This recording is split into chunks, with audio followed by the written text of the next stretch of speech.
1 in 7 Americans, that's just in our country, are often living in hunger. There's a huge opportunity to kind of reclaim that lost food. Most people probably don't think about an economy built on dealing with trash, but it's huge, right? Like, can you just tell us what the scale is of the global waste economy? It is huge. I agree. Trash is often an afterthought, but one way I like to look at it is we all eat and drink a lot of food, I would imagine. It's I do. estimated that yeah, it's about $382 billion each year of food that is wasted before it's ever has the chance to be consumed. So to me, that's a pretty meaningful amount of food that's wasted and a meaningful amount of money. And there's a lot of other ways to slice and dice that. So nearly 400 billion. Like I think you said 382, and that's billion with a B that is Billion with wasted every year. So this is just food that is made and then nobody uses it. Yes. So that's a lot. That's roughly, Yeah. 120 billion meals that are being wasted every year. And you put that into context with, okay, so why do we care? Well, if you think about, 1 in 7 Americans, that's just in our country, are often living in hunger. There's a huge opportunity to kind of reclaim that lost food and replace it with folks who would love to eat it. Yeah. So your company started as a milkman style grocery delivery service. What did that look like? It, looked like a lot of blood, sweat, and tears trying to figure out, how to build and run a market. But no, my co-founders and I, at the start of COVID, we were working in different spaces, and we were really thinking about this trash problem. I think a lot of people can probably relate to all of a sudden they were ordering a lot more delivery and takeout and kind of watching that packaging pile up. And we started thinking, what's a world where that doesn't have to just be trash? So we were working with some local farmers in the Los Angeles area to procure their goods in bulk, package them in reusable containers in our market, and send it out to customers. And we would pick up the empty containers each time we dropped off your next order. And yeah, that's where we really got to understand like how much food is being wasted, how much packaging doesn't have to be wasted, and all the Mm. good stuff that comes from diving in and trying to solve a problem. It's interesting because I feel like there's a good economic reason why milkmen stopped delivering milk in glass bottles, like to individual households 50 years ago. What made you think that model could work today? Yeah, it's interesting. I think there's like a few different elements of economic challenges at play. One is on the packaging in and of itself, which is that, you have to be getting the same product each week in order for like us to drop off the container, pick up the container and be able to reuse it, right? There has to be some level of standardization. I think when grocery stores really became the norm of shopping, branding took over, every packaging needed to look and feel different. So Right. that really shifted the usability. And then also like people started living further and further away from, where they would commute and spend their life. And so the logistical side of going to each household to pick and drop something up just got a lot more complicated. But also there is a new way to build a similar system that reflects the world that we live in today. And packaging too has gotten a lot more expensive. Tariffs are real. Packaging is largely made overseas. It's imported. When you're looking at food businesses where it's a dollar and cents business, having an $8 meal where a dollar of that is a piece of packaging you have to pay for and it's just going to be used once, there's a huge opportunity to try and make that more valuable. Yeah, when you say dollars and cents business, you mean like the margins are so slim? The margins are so slim. And, I think a lot of people who get into the food business, it's not a get rich quick play. It's because they love Yeah. serving and delivering meals and experiences to folks. And so trying to take some of that pressure of the business and the economics off is a huge opportunity. And most of your business, Topanga's business, is now on college campuses, and you provide reusable containers. And more importantly, maybe you provide reusable container management for dining halls. So Yeah. not just the widgets, but also the system that manages the widgets. Well, Can you walk me through the life cycle of the package? Like what happens when a college student goes and grabs lunch and gets the container? Yeah, our goal is to make it as seamless as possible to get a reusable container. So, a lot of college campuses these days, they're using platforms like Grubhub. So students can walk out of class, order their hamburger and fries to go, pick it up, and be on their way to their next class. So we integrate within that system. Once a student places that order, we get a little QR code that represents who that student is, a lot like checking out a library book. The Mhm. operator who's preparing your hamburger nice and fresh scans that QR code on the order receipt, scans the QR code on the container, checks out that container to the student, and then places it on the shelf for pickup. The student then picks it up, enjoys their food, gets a text from us saying, "Hey, welcome to the program. You have 3 days to return this container. Click here to figure out where to drop it off." And it's really pretty easy. Yeah. You Yeah. have somewhere between like 97, 98% return rate, right? Yeah. Correct. How do you do that? Like, what? That's wild. That's so, like, especially for college kids, like they're Yeah. returning their stuff 98% of the time. Yeah, I know. It does. It shocks a lot of our clients during the sales process. And they don't believe it until they see it. Yeah, I mean,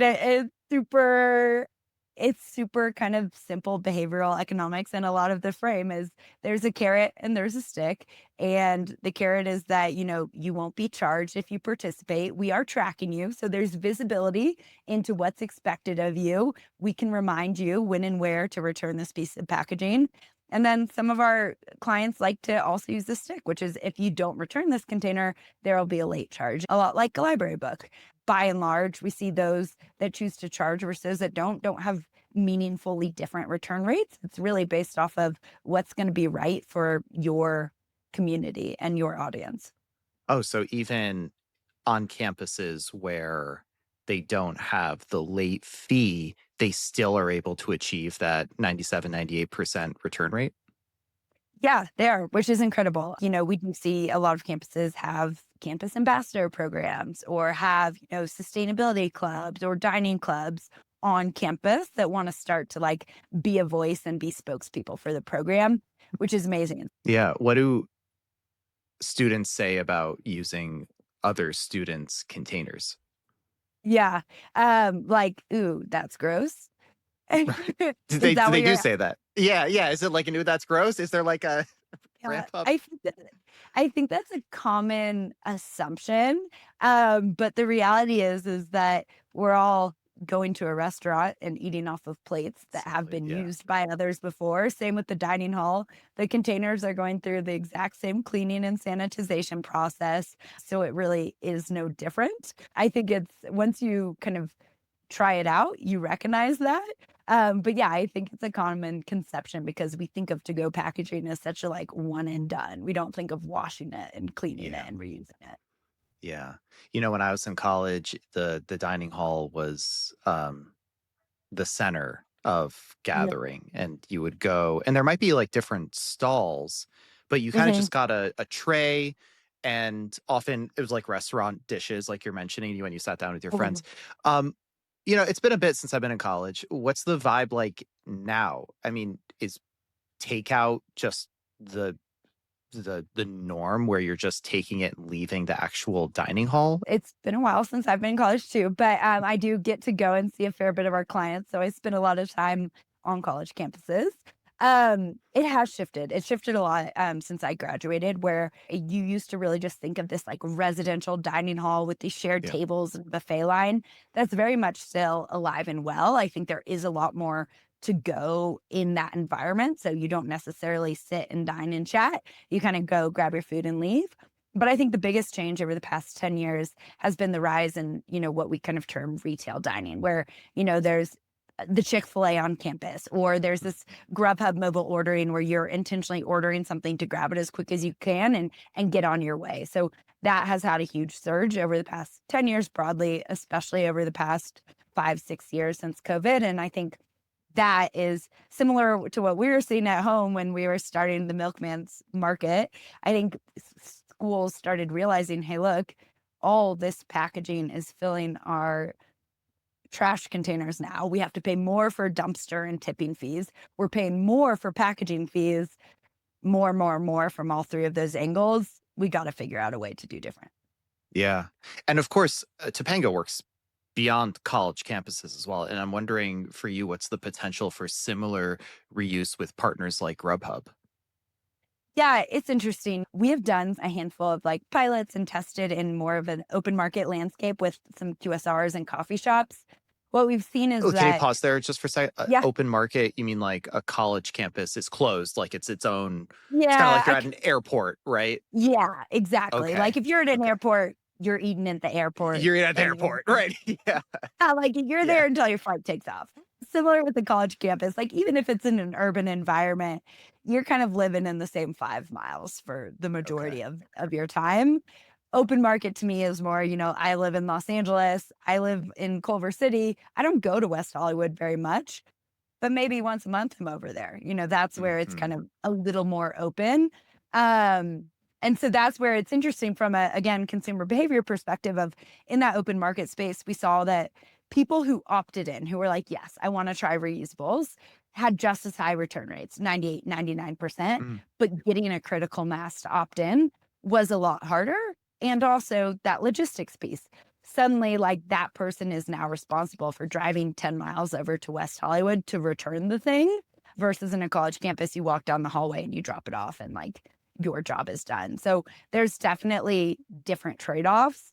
And I think it's really different depending on like where you live and what legislation is at play too.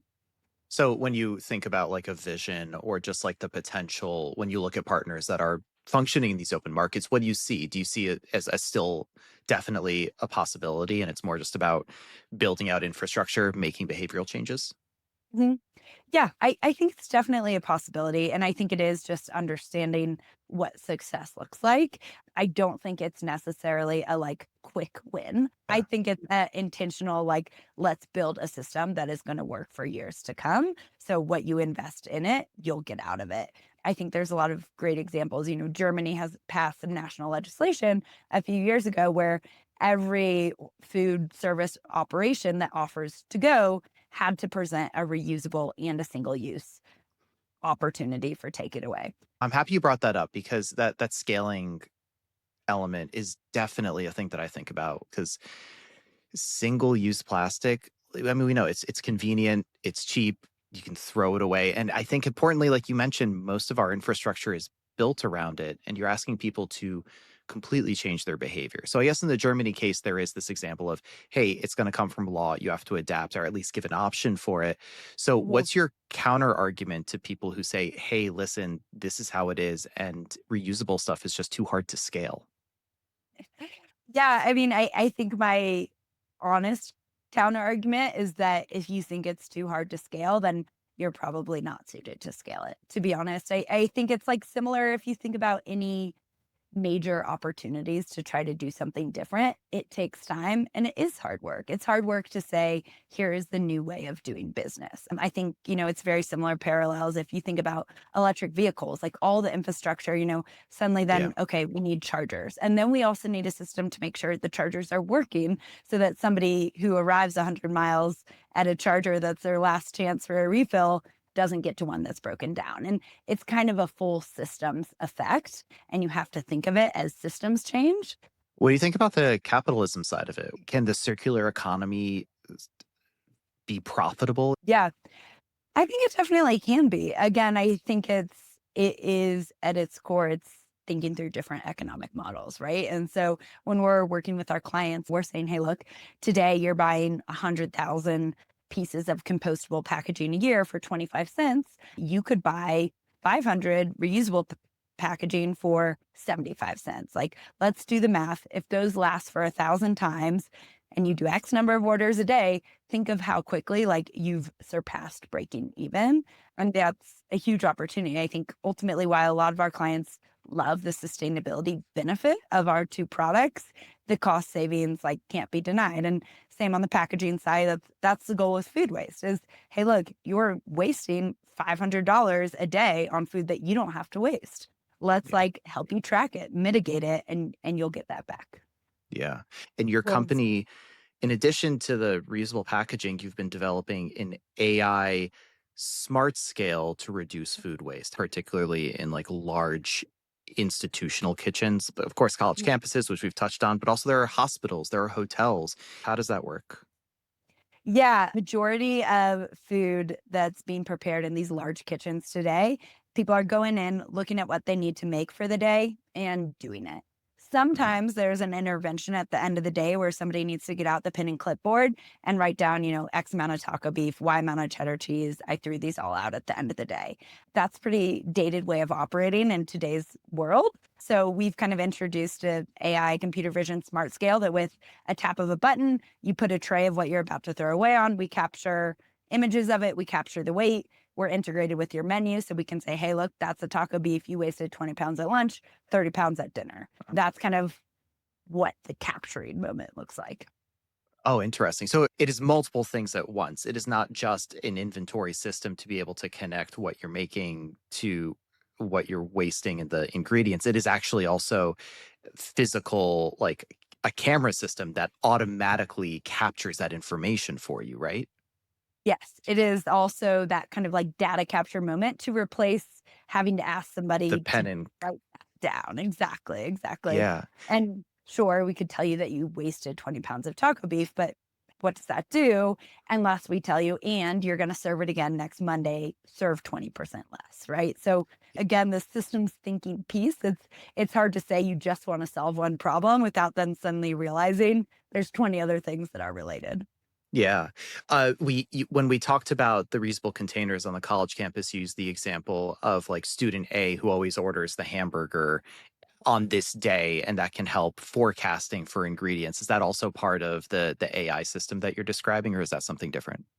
Yeah, exactly. It is part of that too. So, say, look, we have the taco beef and the chicken tenders. When you're serving taco beef, nobody eats chicken tenders. Then we can help you understand next time you're planning a menu, if you want to like waste less food and spend less time and money on something that's going to landfill, how about we think about changing your menu? So, based off historical performance and consumption. Yeah. You seem like a great person to ask this next question to, and I'm really Well, interested to hear your answer about it. I like many people, maybe yourself included, uh, mhm, have reservations about AI. Right? A kitchen is a really human place. mhm. How does AI integrate with humans in your perspective? Yeah, I think it's a really complicated question in today's day and age, to be honest. But I think it's a fascinating one and one that we should all be debating. From a kitchen perspective, a lot of our clients have looked at or tested robots. So like a physical thing that is replacing the human and is frying the French fries. I think they found by and large that sure, that's nice, it doesn't actually replace all the other steps to be done, right? They still need somebody to plate the French fries, to serve the French fries, and to confirm that there's no allergens.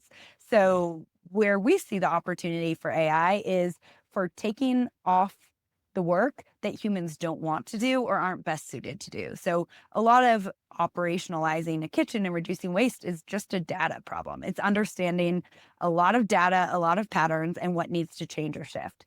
People don't want to work in a kitchen because they're data scientists, right? They want to work in a kitchen because Fair they like enough. food, they like serving people, they like that environment. So our goal is to make the data portion digestible and delivered to you so that you can focus on the side of the kitchen environment that humans love to be a part of. Yeah, that makes total sense. Oh, did you use digestible on purpose? It's a good play in It's a this good play. world. Yeah. Perfect, Go perfect, on. perfect fun for this. And that makes total sense that you're talking about, listen, it's about offloading the things that humans either don't want to do or that maybe they're not as good at as Mhm. this technological infrastructure that can identify a lot of patterns. I totally hear that. Have you ever seen, this is a total aside, but have you ever gone through the airport and seen those coffee stands where the robot arm is making you the coffee? Yeah, I have. I've never used one, but I've like watched alongside I've other people. I feel like those things, they're more like art installations than they are getting Yeah, coffee, because I'm the same way. I don't order from it, but I will wait for somebody to come order so I can yeah, watch it. It's just yeah. yeah, I don't It's even know if that's gonna make it into the interview. I was just interested if you've ever seen that because I always stop and watch. Yeah, I always stop and watch too. I think it's super interesting, right? Like everybody is like, "Oh, let's replace labor with technology." But then I think I forget where in California. There's been a few places now that introduce like self checkouts and Mhm. to replace people who had to work there hourly and do the job. And now there's been a lot of new bills passed that all those every like 3 self-checkout lines have to have at least one person working to oversee them. So it's just kind of like just thinking let's replace labor isn't the right way to think about it from my perspective. It's what is the right way to make the system run more efficiently. And I think you'll get some better outcomes. Yeah. Okay, last question for you. Between the waste of food packaging and the waste of the food itself, what what barriers do you think still need to be overcome? I think the big one is just general introduction of technology into these very human systems. Like when we think about the teams that we work with back of house and the kitchen and all of that, again, they're not taking food service jobs because they want to work with technology. And I think really figuring out how systems like that can work across a diverse range of environments is huge. And then I think it's truthfully less about once you have buy-in from the consumer, from the people using the system, then I think it's really about visibility and communication across systems. Everybody has like their own ordering system or their own favorite restaurant or their own place they like to buy food.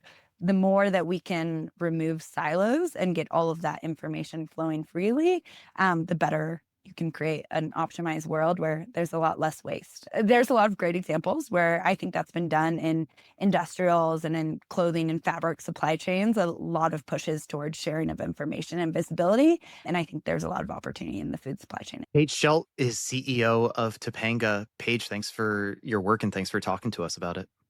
Yeah, thanks for the time. Fun to chat.